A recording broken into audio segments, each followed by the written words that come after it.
Yes. All right, hello and welcome to the Sierra Speaker Series, brought to you by California State Parks and the Sierra State Parks Foundation. My name is Jeremy Lynn and I'm a California State Park interpreter based at Donner Memorial State Park.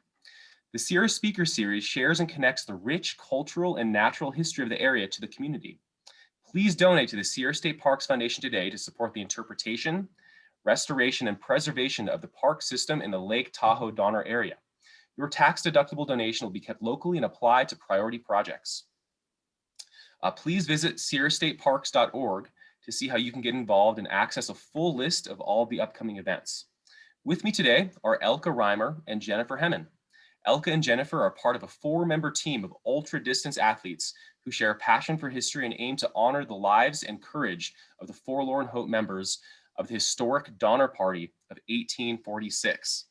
So this modern Forlorn Hope Expedition departed on December 16th, the same date in 1846 when 17 Donner Party emigrants set out on snowshoes in a desperate attempt to cross the mountains and reach a settlement near Sacramento 100 miles away, just to find help. After enduring punishing physical and mental emotional hardship, only 7 survived.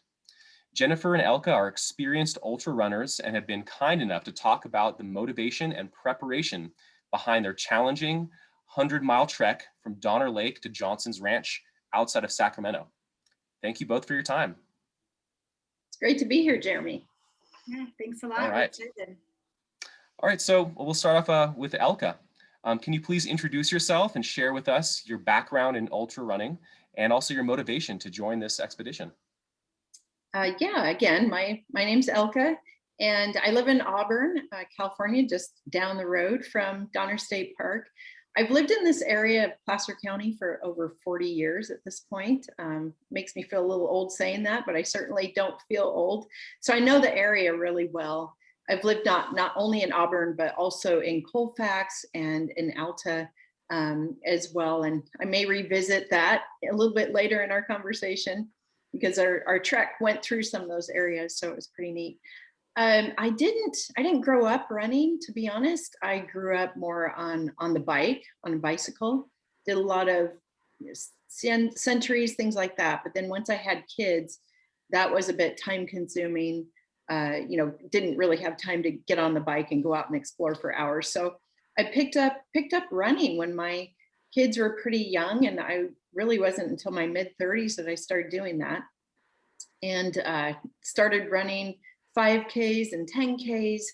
And then probably within the first year of running, I ran my first marathon, and that was Napa Valley Marathon. It really humbled me and beat me up pretty good. So I hit the trails after that and met up with some local women running legends, and they sort of sucked me into the family. And probably within my first year of running ultras, signed up for Western States 100, and my name was drawn that first year. So 2007 was my first 100-miler. I've ran probably about 40 ultras since then. And then let's see, motivation for joining the expedition. Well, let's see, I've got a lot of experience in the High Sierra. That's really my passion. I race a lot less and do a lot more adventures in the High Sierra, climbing 13,000, 14,000 foot peaks, sometimes by myself, sometimes with a friend or two. And also recently in the last 3 or 4 years, got into snow camping. So that includes a multi-day trip from China Wall to Olympic Valley. And actually it was on that trip that I carried with me the Indifferent Stars Above, which is the book of the Donner Party and the Forlorn Hope, and borrowed that from Tim, one of the guys on our team, and brought that with me because you end up going to bed so early in the middle of winter when you're snow camping. So I was reading that book, and my friend who was with me at the time doing this trek, we both just marveled over how much we had with us in terms of gear and food, shelter, everything else that the Donner Party did not have the privilege of having, and in particular, the Forlorn Hope. And funny that 4 years later, I was invited to join this team really late in the game. So I only had about 5 weeks notice to prepare for this mentally. But Jen invited me to be part of the team. And after thinking about it for a couple of days, I was completely 100% on board, knowing that this was all about honoring the Forlorn Hope. And this wasn't a race or anything else like that. So Wow, so it all happened pretty quickly. it all happened really Yeah. quickly, a little scary, a little intimidating, but once I owned that and knew that we were going to have some support out there, which I'm really thankful for, it kind of changed that. But what a great opportunity, and in hindsight, an incredible memory that I'll have the rest of my life. Wow, what an impressive accomplishment. Well, it looks like Jennifer popped off. Hopefully she makes it back on. So when she gets on, we'll ask her some questions. But in the meantime, Elka, can you talk about the mental aspect of endurance sports and endurance running? And how did you train and prepare for this expedition? Training and preparing for this expedition comes from a culmination of many years of running ultra marathons. We always say, the first half is physical and the second half is mental, and that's really true. So, I have found over the years, in particular, longer races like 100Ks or 100 milers, that it's better to break it up into segments instead of thinking of what the overall goal is like, you wake up in the morning and say, I'm going to run 100 miles today. I wake up thinking I'm going to run this section to the next section to the next section until I've accomplished my overall goal. Things to look forward to, like in a race, you've got aid stations where you're thinking, you get really psyched up about, I get to have a Coke. That's the only time I ever drink Coke is during races. Or boiled potatoes with salt on them, or I get to see my friends at this aid station or that aid station. So it's little things like that. We like to say whenever you're taking on something really big, how do you eat an elephant? One bite at a time, right? So instead of thinking of the overall goal, you break it up into smaller sections that your mind can digest a little more easily. Yeah, So otherwise, it's so overwhelming. It's it can overwhelming to be. think about the large picture sometimes. Yes, it can be. So in preparation for this expedition, it was really the same thing. I thought, we'll break it down into days and find which day you expect to be the hardest. And that was day 3 for me. That was a long day, and we went through Camp of Death. We went down the North Fork, up onto the Forest Hill Divide to Iowa Hill, and we had a lot of climbing that day. And it was to be an emotional day going through Camp of Death. And also that climb out of the North Fork was something physically I had to prepare myself for. So once you're prepared for that, knowing that you've done very difficult challenges in the past, that helps to propel you forward for whatever's coming. And it worked, absolutely. So was day 3 just very physically difficult, or was it kind of the buildup of a couple days, or the mental aspect, or kind of all of it? What was it about that day? It was, in the first couple of hours, we went through the Camp of Death. So that emotional pause there to really honor the people who had perished there and all that occurred in that area, that mental, emotional combination can really take it out of you. And then you kind of have to just rebuild and move on, because after that is really where it became more physically challenging. Going across Sawtooth Ridge, 7 miles of just pure beauty, looking around at the canyons that were all around us on either side, and just trying to get into their mental picture of the Forlorn Hope, probably realizing at that point that they were probably off course, and then having to dip down into the North Fork and make that climb up onto the Forest Hill Divide. It was a good, tough climb, but we had a lot of fun actually doing it, I think. And then into the night, we had our headlamps on running into Iowa Hill to meet our crew. So it was about a 13-hour day that day of nonstop movement. Yeah, and some places I imagine have just kind of an energy about it because of the past.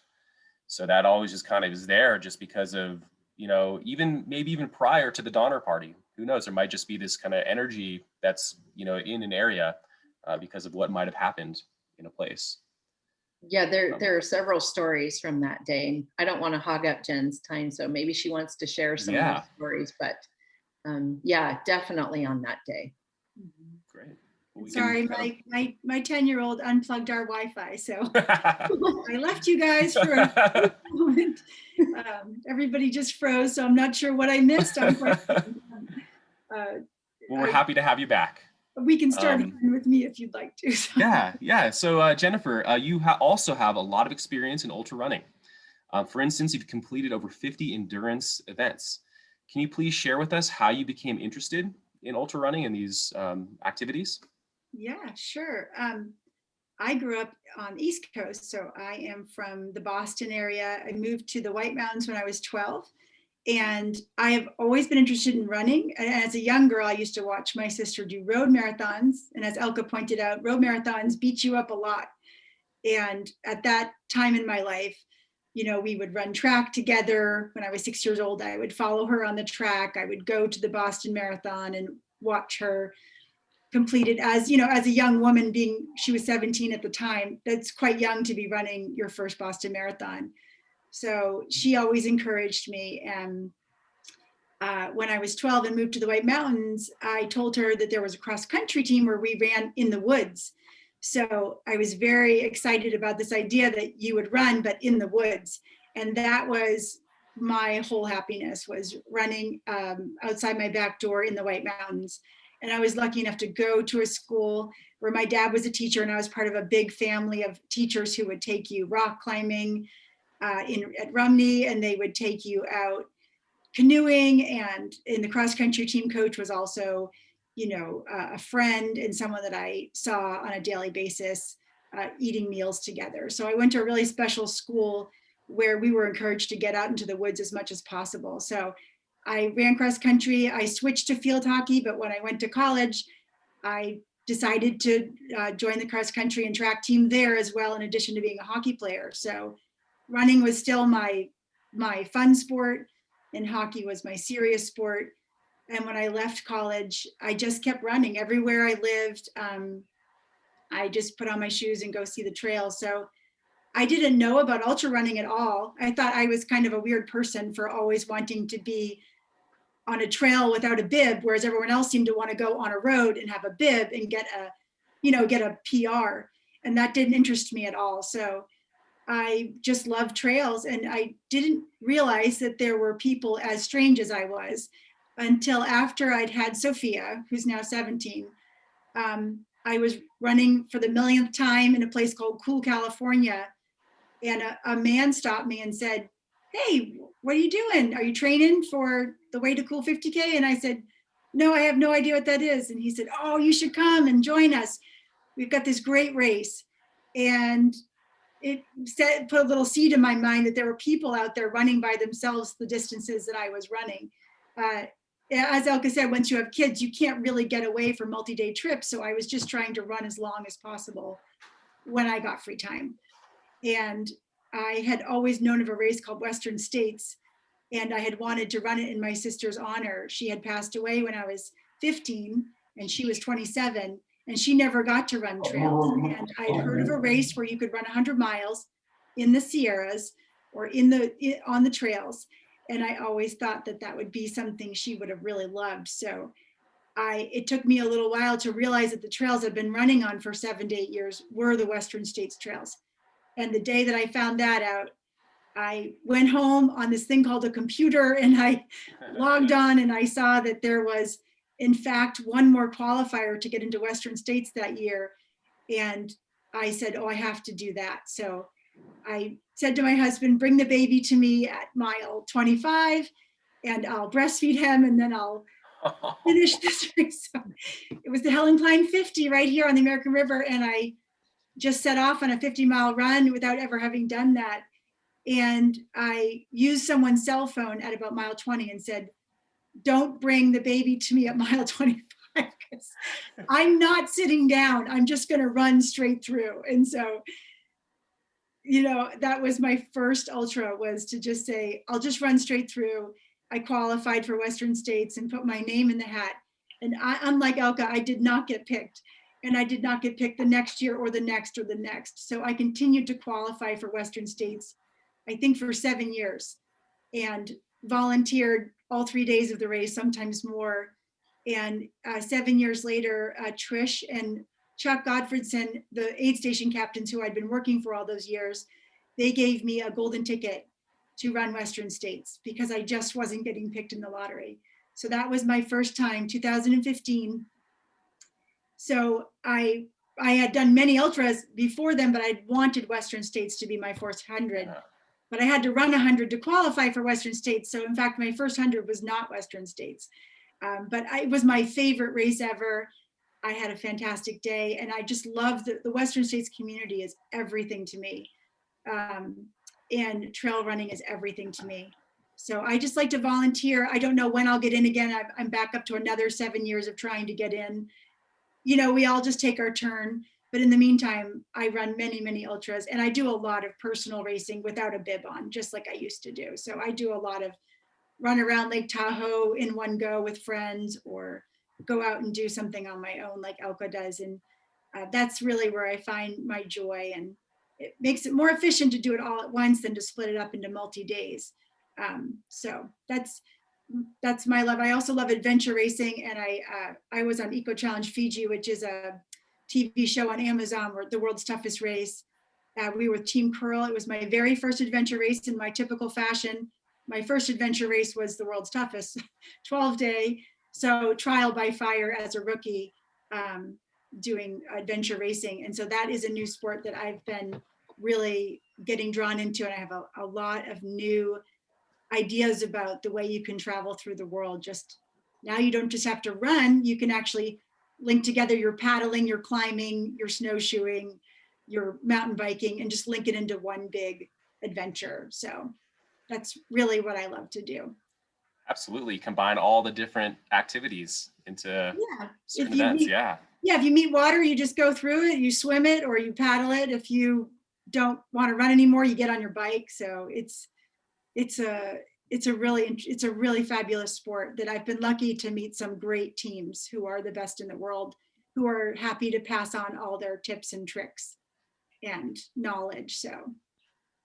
Well, that's awesome. Did you ever get to the point where you could run 25 miles, take a little bit to breastfeed, and then just finish off 25 miles? I actually, what I would do was finish my run and never hang out and tailgate after, like a lot of people do. I would just get in my car, drive straight home. I never actually met my baby out on the trail to breastfeed, no. But it made for some very uncomfortable running, I have to tell you. Oh, and I do have a mountaineering story where I had to bring my breast pumps, and I didn't know how to get out of the tent without waking up my teammates and spilling the milk on them, and I drank it. I actually drank my own breast milk and got so violently ill that they thought I had mountain sickness. This was climbing Shasta, and I couldn't figure out why I would be so sick. And I thought, I don't feel like I have high altitude sickness, but I couldn't stop throwing up. And finally, I said to them, well, I did drink my own breast milk at about 2 a.m. And they said, ah! I didn't know you're not supposed to do that. It was probably the altitude. It's probably the altitude and maybe, you know, the richness of breast milk. Your body probably is like drinking, you know, butter or something. Who knows? I remember thinking as I held the 2 little bottles of hot milk, well, it's hot milk and I'm really cold, so how bad could this be? And I just and then you learned, yeah. And then I learned, and a lot of people love to tell that story, because I just remember sitting there between my two teammates thinking, well, we have to start going up to the top of Shasta in about 2 hours. I don't want to wake them up, and I sure didn't bring caps for this milk, so I don't know how to get out of the tent in the snow and not spill it on them. So it just was a funny moment where you know. You had to improvise. Improvise. I've experienced everything. I might be the only person that drank their own breast milk while mountaineering. That might be a first. Might be a first. Yeah, I'm gonna call Guinness Book of World Records. We're gonna get that in there. Yeah. Okay, great. Jennifer, can you talk about your first big snowshoe expedition into the winter wilderness of the White Mountains? And how did that influence you to lead trips with Outward Bound? Well, I didn't realize how unusual it was at the time, but growing up and seeing what my kids experience, I didn't realize that my high school was so unique and that they valued the aspects of outdoor challenges so much that they would stop school in the spring, and as a rite of passage, all the juniors would put on wool pants and wool tops, just your basic Army gear. You'd put on everybody borrowed gear from the school, so you'd put on these big boots. You had some really smelly clothes from the previous 20 years of people using them for this purpose. We would put backpacks on, and they would either drop us off 10 at a time in the mountains, or we would leave from our school that was in the woods and walk from there. And for 2 weeks, we would go out into the White Mountains with our teachers, about 8 kids to 2 teachers, 10 kids to 2 teachers. And all we had was a green tarp, matches, food, and these wool clothes. And we spent 2 weeks in the snowshoeing in the White Mountains. There was one group that would use skis and ski pokes, but some of us had no experience doing this. Some kids knew something about it, but we were left for 3 days alone during that time with just a journal and a pencil. And you would think about your life, and you would be left with a little bit of food and a way to make a fire and one green tarp and one string. And you had to live for 3 days and not see anyone. So we just had a ball being with our classmates out in the woods like this. You would really get to know your classmates in a way that you didn't know them. And the fact that we just had wool clothes and a green tarp from Home Depot, and we made it through epic winter snowstorms, rainstorms. And I just found that to be just part of the fabric of growing up. And I thought, well, the woods aren't anything to be scared of, that they're really fun and you can have this great time. And that is the way I feel about nature in the wilderness. I just feel very much at home out there, and I feel like I'm one with it. And that has influenced me. I'm not scared of anything. I'm more scared of technical things, rock climbing perhaps, or things where things can go wrong. But as far as my relationship with winter in the woods, it helped me see the Forlorn Hope in a way where I was able to think, what would it feel like to be a teenager, facing the snow with very little, obviously very different. I had wool clothes, and I did have something to sleep under, but I imagine they did too. But I feel like I was kind of made for this trip because I did see that through the lens of being a young girl, just like the women on this trip, and feeling the same feelings of, sometimes fear or the cold, or just being scared of the weather conditions. It helped me a little bit see the amount of fear and suffering they must have experienced. So that it did make me feel like I was the perfect person for this trip and understanding. And I really loved having Elka with me because I feel she's also someone who has a very positive relationship with winter and has overcome fears and challenges that we have being in the cold, that we're able to perhaps bring this story to the world. We weren't out there to prove anything endurance wise or prove anything speed wise. We were trying to put ourselves in their spiritual shoes and imagine how that must have been as mothers and as young women. Absolutely. So. And so these experiences you had at an earlier age kind of inspired you for these trips, but also to lead trips with youth through Outward Bound. Is that right? Yeah, I really primarily focus on people just understanding that it's joyful to be outside. It's not something that you should feel you have to suffer through. And I always want people to feel the joy and watching the sun come up over the snow. And so for me, it was natural to want to lead outdoor trips. The one thing you will find is that everyone comes to outdoor trips in their own way. So sometimes teenagers who are sent on Outward Bound and not told by their parents what they're getting into aren't feeling so joyful about 30 days of no showers and, none of the things there that they're used to. and working through those issues with maybe angry kids or upset kids it's something it's a process, trying to get them on board with this idea that this is joyful. And I love that. What I really love most of all is taking my children, my daughter and her friends. I've been taking them out on whitewater rafting and expeditions since they were little, and always having fun with it, not making it a grind or something that's unpleasant. So I love the idea of bringing people out into the woods and making sure they have a good time and showing them that they can be safe. They can be safe and it's okay. We have each other to rely on. So in fact, I'm planning to do a outward bound style trip for Sophia and her friends in late March. We are taking them out and they're going to do a solo like I did in high school because they've missed so much with COVID. I thought this would be a great rite of passage for them, and they're really excited to go out into the snow and spend 3 days alone. Wow. Okay, so you're recreating your experience for Yeah, Sophia and her friends. Yeah, and my high school still does this to this day. Holderness School still holds Outback, which is that rite of passage they do for juniors, and it will still be held this year. And you can look it up. It's a great program. That's awesome. My first instinct is to think that sounds terrible. I'm like, that sounds like the worst, most awful thing that I could think of. But I really understand that. I've led some trips before and I've led trail crew out there, and it really builds your confidence and builds your character, and you really start to understand things about yourself when you're out there for that long period of time, kind of with yourself and enduring, but also problem solving. You're thinking, how can I arrange this tarp in a way that's gonna, maybe ricochet the wind off of it so I'm not getting beaten with wind at night, or how can I organize my things so I'm maximizing warmth and safety.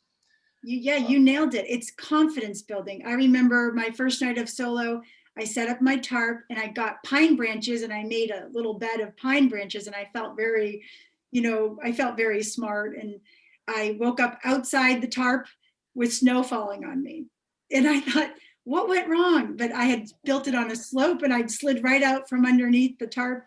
And so I spent the next day problem solving that and thinking, okay, tonight I'm not going to slide out into the snow. So yes, it built confidence. Yeah, and then when you go ahead. I think just listening to you guys, I think it's so important to challenge your brain in ways that you don't normally do throughout your everyday life. You're not thinking when you're working or when you're going to school these types of things. So I think it's important to create the whole person, a well-rounded person, by having these kinds of challenges that are, again, out of the normal. Yeah, it's practical knowledge. It You're is. applying, what you're learning in school into an actual real world scenario. Yeah. Awesome. Yeah. Okay. So what were some things that might have surprised you on this expedition? I'll ask you, Elka. Some things that you weren't expecting, that you were kind of surprised out there. And did you learn anything unexpected about yourself or your teammates? It's a great question. First of all, this expedition was unlike any expedition or adventure, as I would put some of my other experiences, unlike anything I'd ever done before, in that we were following the footsteps of a historical story of the Forlorn Hope. And it's not something where I would say, oh, I'm going to hike the High Sierra Trail and I'll do these 8 peaks along the way. This is totally different. It was historical. It took some research and trying to get myself caught up in that 5 weeks of the history of it all, meeting with the team, everything else, things I wouldn't normally do when I'm out doing my own solo adventures. What I wasn't prepared for is how involved I would get in trying to put myself into the mindset of the Forlorn Hope, in that, what were they thinking on any given day? What were some of the sorrows? There must have been some bright points too, of just stopping and saying, despite the fact that we're starved, that we're suffering, this is still beautiful. It's this beautiful country where they'd come from didn't look anything like where they were now. And of course, where they were going to. So it just pulling all that into my own mental outlook was something I wasn't quite prepared for. When I first said yes, I was thinking, okay, 100 miles over 5 days, I can do this, you know, that type of thing. But you're not really taking into account the history of it until you're really out there and you're immersed in it. So, you know, while I really look up to Bob and Tim for doing all the background work on this over 7 years, so passionate about learning the history, working with different historians, reading everything they could possibly get their hands on, and then going out there and doing the actual footwork to find the actual route. They had done all the hard work. I just felt like I needed to show up and be there, be ready to absorb it all and be up for the challenge. But again, as we went on, and each day brought us something new, whether it was snowshoeing, taking the snowshoes off, whether it was, you know, being soaking wet and having to hang our clothes out to dry over a fire, and sleeping in a pretty wet tent and waking up to freezing cold, to crossing the North Fork a couple of times and being a bit uncomfortable with that, not really knowing what that might be like. Those are all really great things to throw into it to make it more authentic. Yeah, there's a really great video for our viewers on forlornhope.org. I think it's a 2-minute long video that kind of recaps some of the terrain that y'all were crossing. Crossing creeks, climbing up steep hills, and kind of bushwhacking a lot. I saw there's a lot of trying to navigate over craggly branches that were kind of crisscrossed, and you have your snowshoes on, trying to like aim them through the narrow little openings of all these little like twigs and branches and things. There were some surprises there. So day 2, we were going from Big Bend to our second night of camp near Onion Valley, and we thought it was going to be a bit of a break from day 1. And so, you know, mentally we were kind of ready for an easier day. And then going through 6 Mile Valley, which was such a pleasant surprise how beautiful that was.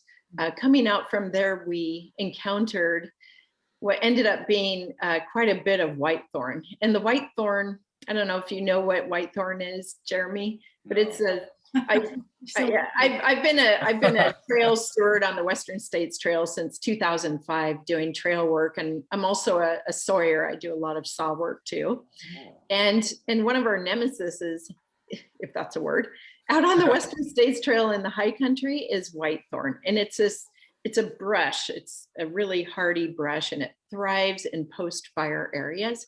Has these long needles, and it's nasty, and it's thick. And you know, we call it the game of thorns instead of the game when we're tackling that with our saws in the high country. But anyway, we had to trek across this, and it was kind of spongy because it only had maybe, you know, 3 to 5 inches of snow on top. So we were kind of falling down in it. The guys were falling down in it and, you know, helping them get back up, getting their snowshoes tangled in it. So that was something that we had to deal with that we weren't quite prepared for. And it took quite a while. I think we had an hour and a half of whitethorn that we had to cross. It was pretty brutal. And then of course, just bushwhacking and going through Burnett Canyon and going up the other side into Forest Hill Divide. Those were challenges that were both unforeseeable and foreseeable.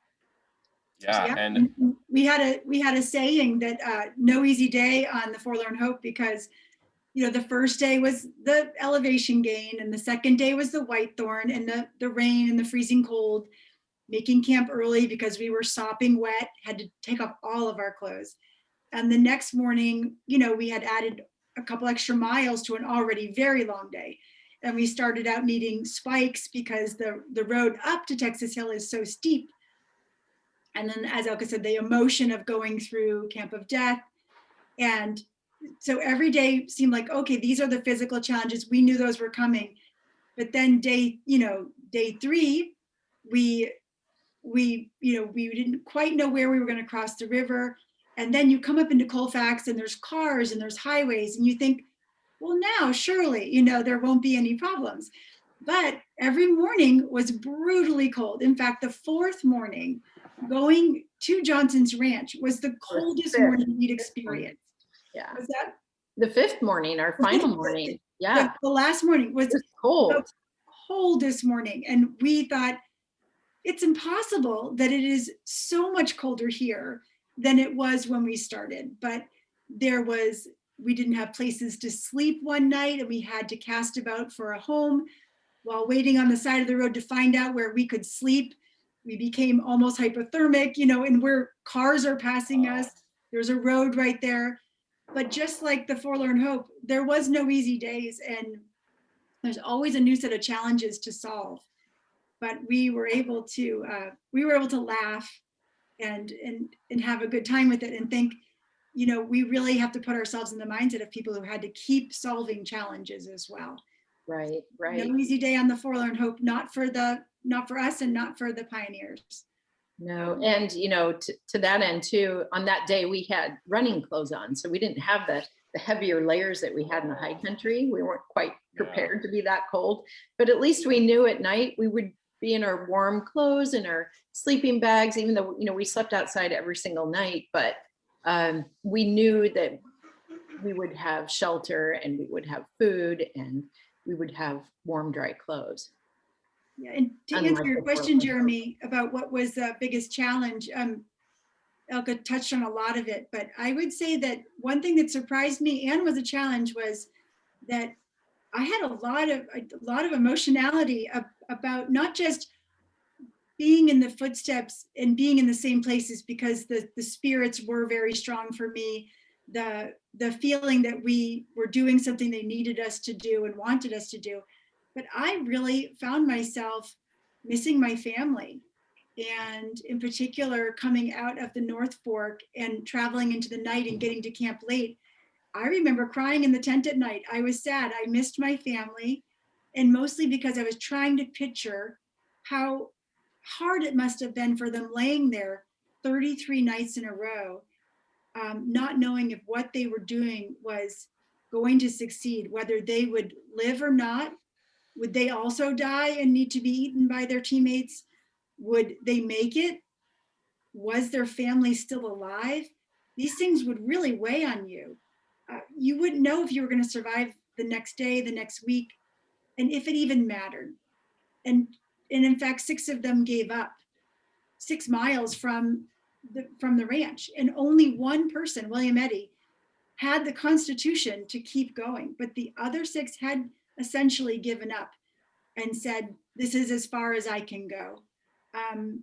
And that was surprising, that I would lay in bed at night and get very sad. And sometimes while hiking, I would be hit by a terrible sadness about how, when you love someone and you want to help them and save them, sometimes we're faced with this idea that we have to be so strong, because sometimes you don't know if what you're doing is going to result in success, but the important thing is to keep going. And William Eddy carried right through to that house and knocked on the door. And even then, he didn't know how he was going to get back there physically to then save his family. And that to me is remarkable, that he had the strength, and that the women and the other members had the strength to stay alive. It must have been very hard to stay alive in the face of such odds. So I was very emotional about my life, my choices, and how I would feel if I was in the same position as these people. Thinking about my children starving and suffering back at Donner Lake, and would that drive me forward, or would it overwhelm me? Would it overwhelm me and make me stop? I don't think so, but you actually have to think about these things, and we're getting older and we're getting faced with these situations, how to help others in our world when we feel overwhelmingly helpless. Well, it's amazing too, the power that wanting to help others, especially to help them to survive, can take all of your own discomfort, your own agony, and just put it on the back burner, because you're not thinking about yourself, you're thinking about others. And again, that's what propelled me forward. was knowing what they were doing Mhm. in 1846. Mhm. The It's sacrifice also very they were impressive. making for other people. Yeah. Yeah, and they had also survived an arduous journey just to get to Donner Lake, Mhm. going through the Great Salt Lake Desert, 80 miles of no water, and they're just emaciated and dehydrated and lips are cracked. And that's them just getting into Donner Lake and then facing the winter. So they were already at just a massive disadvantage. It's hard to even comprehend how William Eddy could actually finish and try to, make contact with these Miwok people to get help. Mhm. Like, Right. that's so Right. impressive. And, there are things, Jeremy, that are really obvious about, like what you just pointed out. And the fact that the clothes, everything else they wore was completely tattered. Their shoes were totally gone. But there are things like Charles Stanton was snow blinded, but they all had to have been snow blinded. And they didn't have sunblock. Imagine what their skin was like and their lips on any given day. They're just constantly exposed to the elements, and how uncomfortable that is. When I did that 3-day trek, I didn't have adequate snow or sunblock, I should say. And my face I was unrecognizable. My face just swelled up. My lips Yeah. were blistered and oozing. Oh, And I've been there. Yeah. 3 days. That was only 3 days. Yeah. Yeah. What They do don't you have wraparound reflective sunglasses, with the side, blinds, make sure you're protecting your eyes. Yeah. Well, Yeah. and also they had big, one thing that is a really big part of the history of it is that imagine if you're all getting along and you know where you're going, but then imagine if you don't know where you're going and you don't necessarily agree on which way to go. Who makes that decision? And then does that person then be blamed later for why did you make that choice? And they had been beset with that Yeah. since the trip began. Making the choice to follow Hastings was certainly a huge bone of contention for the families. They blamed each other. There was anger. There was a feeling of desperation that all their choices they were making were wrong. And coming into these 17 people breaking off to try this, they thought they had Charles Stanton, and he was quickly, not in the equation anymore. So imagine facing the North Fork and facing Burnett Canyon and facing those things and not knowing whether anyone really knew what they were doing. So you just leads to a lot of emotional distress. You're not just on a journey like we are in a 100-mile race where we have markers telling us where to go. They were probably standing at every moment and going, who thinks we should go that way? How exhausting. It's not even like point and shoot. It's let's talk about it. The Indians, are they leading us the wrong way on purpose? One person saying we should eat them and other people disagreeing strongly. That's murder. And Charles Stanton making the choice to stay behind meant the Indians were then faced with people they didn't know and that weren't loyal to them. And William Eddy having to decide to tell the Indians to leave so that they won't be used for food. And that must have made him unpopular with members who thought that they should be used for food. These are questions we still grapple with. And then just the decisions, how to cannibalize the bodies and when to. This is a small part. We don't want people to focus on that, but that must have been emotionally really hard decisions, right? To say, well, okay, this is your family, so we'll use your family and you use our family, and just decisions about survival and which way to go. That just adds a layer of they have to get along, but also I'm sure there must have been a lot of decisions that they didn't agree with that were being made along the way, but you have to continue on as a group. And You're doomed to be alone. Yes. They must have had many decisions where they had to choose who was the leader and who to trust. And yeah, we did talk about that along the way too. Yeah, who was the leader? We don't know. Yeah. Yeah, and not to mention their, somewhat primitive equipment. Mm. So, I mean, the original Forlorn Hope Party of 1846 fashioned their own snowshoes using wagon parts and items from nature. So luckily your expedition was able to use modern snowshoes and modern equipment, and you got to bring some ample food. So one of my favorite trail snacks is Stroop waffles. I love like the crispy waffle with like a little honey in there, a little chewy. Would y'all be able to give us a little tour of some of the equipment that you use? Maybe your snowshoes or backpacks, or if you're using Gore-Tex jackets. Maybe we could start. Do you have your snowshoes with you that we can kind of take a look at Yeah. a little bit of your gear? You and Tim. Tim loves Troop waffles. Tim and Bob. Tim had. They These really are just my hit the spot. snowshoes. I ended up bringing these instead of my MSRs simply because the MSRs are for more icy conditions and they're very aggressive. These are more, what I like to use for sort of lighter snow conditions. So Yeah. these are the snowshoes I wore. So they're aluminum, kind of lightweight with little spikes at the bottom. Yeah, they've got spikes at the bottom. That's right. Okay, yeah. Yeah, and these are As aggressive as my other ones, though.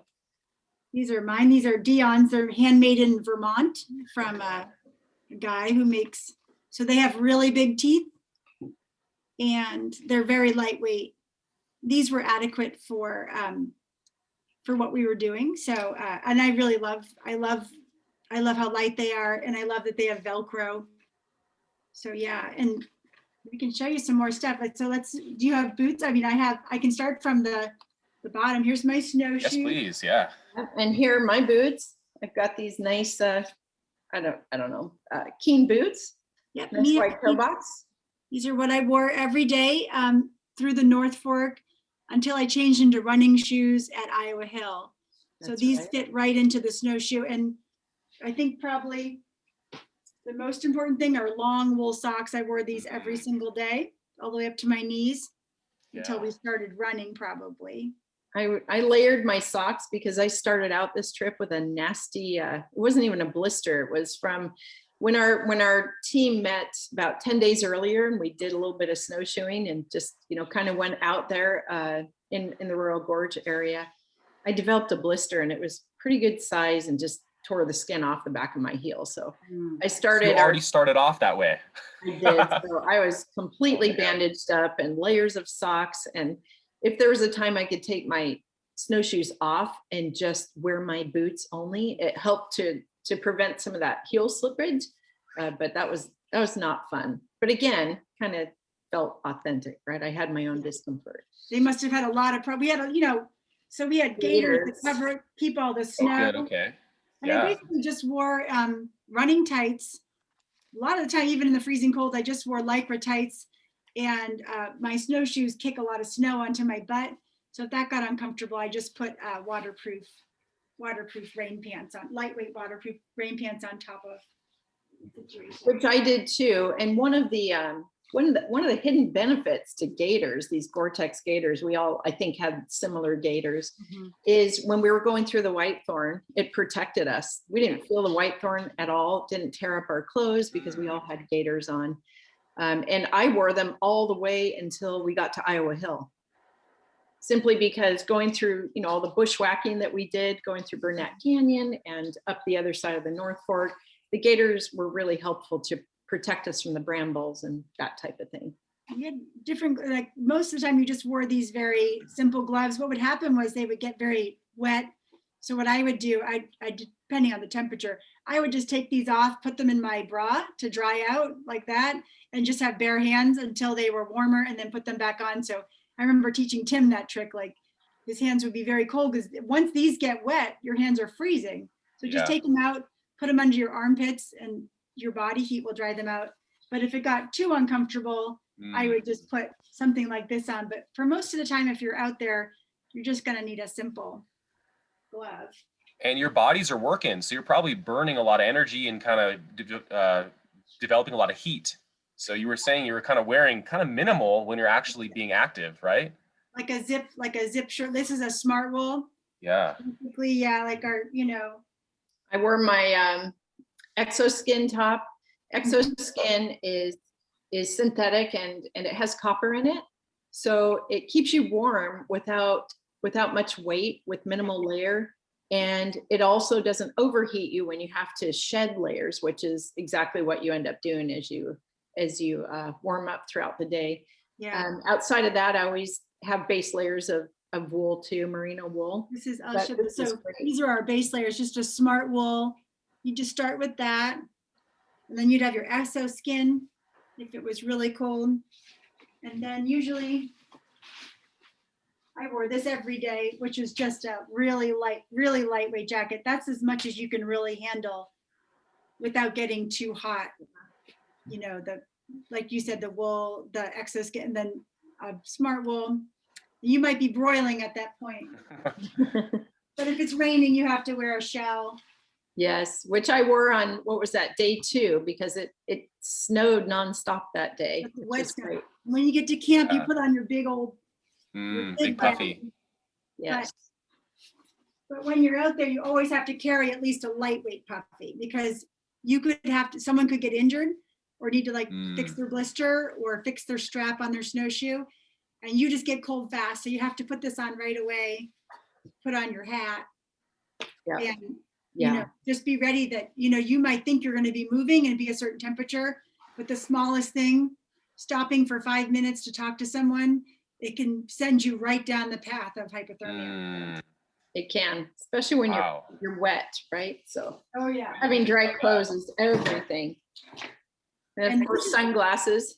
This is a good, we made these Forlorn Hope buffs. Oh, cool. You can basically blow your nose on them and cover your whole face, or wear it as a hat. Or what I do in the summer is I wear it here and I wipe all my, you know, all the juices coming from the face.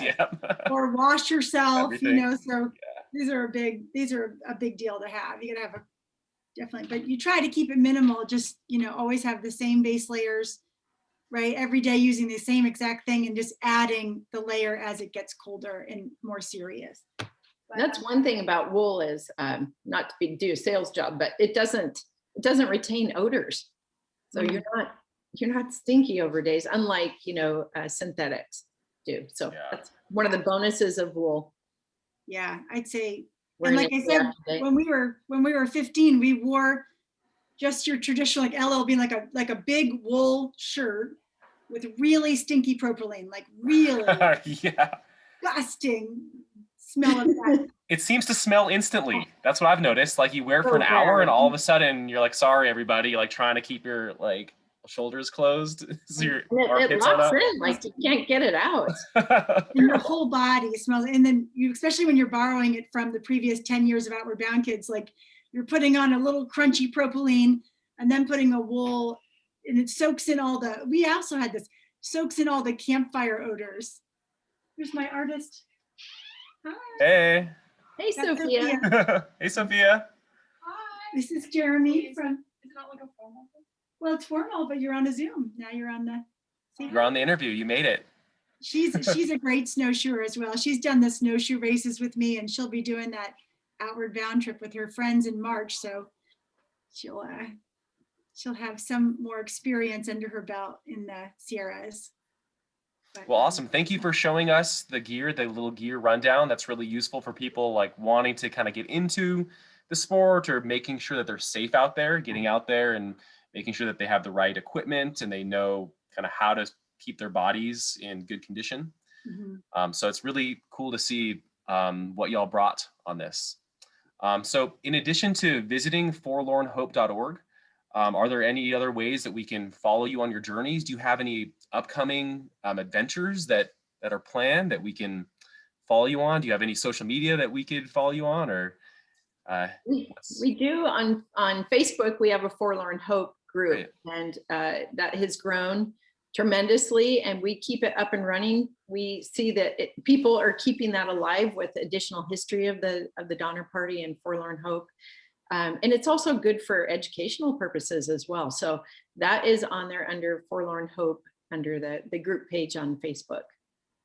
Yeah, and we are hoping to do some, people have been asking for guided trail trekking and historical trail trekking of the parts of the Forlorn Hope Trail that are open to the public. There was a lot of private land that we cross that we got special permission for, but there are sections where we Yeah. can show people the journey in segments. And so that is something that we've been asked to do and will do, probably not right now with the snowpack the way it is, but And COVID. we'll do Yeah. updates on the website. Personally, I have a new Eco Challenge team, Team American River. So if and when Eco Challenge comes back to TV, Team American River, where we all live here on the American River, different parts of it, our journey will be viewed through the Eco Challenge Patagonia. So that's something, but that's, we don't know with COVID and everything that's going on when Eco Challenge will come back to TV, but. Great. I love to follow you when you kind of illuminate some of the accessible parts of the Forlorn Hope Expedition Trail. We have a ton of passionate volunteers, and I'd love to connect with you on that at some point. Maybe we, kind of go out with some of our volunteers who are interpreting the Forlorn Hope and the Donner Party on a essentially daily basis. They're talking to the public constantly and educating everybody, doing school field trips. It might be a good thing for them an opportunity for them to explore physically actually some of the trail. We would love that. We'd love that.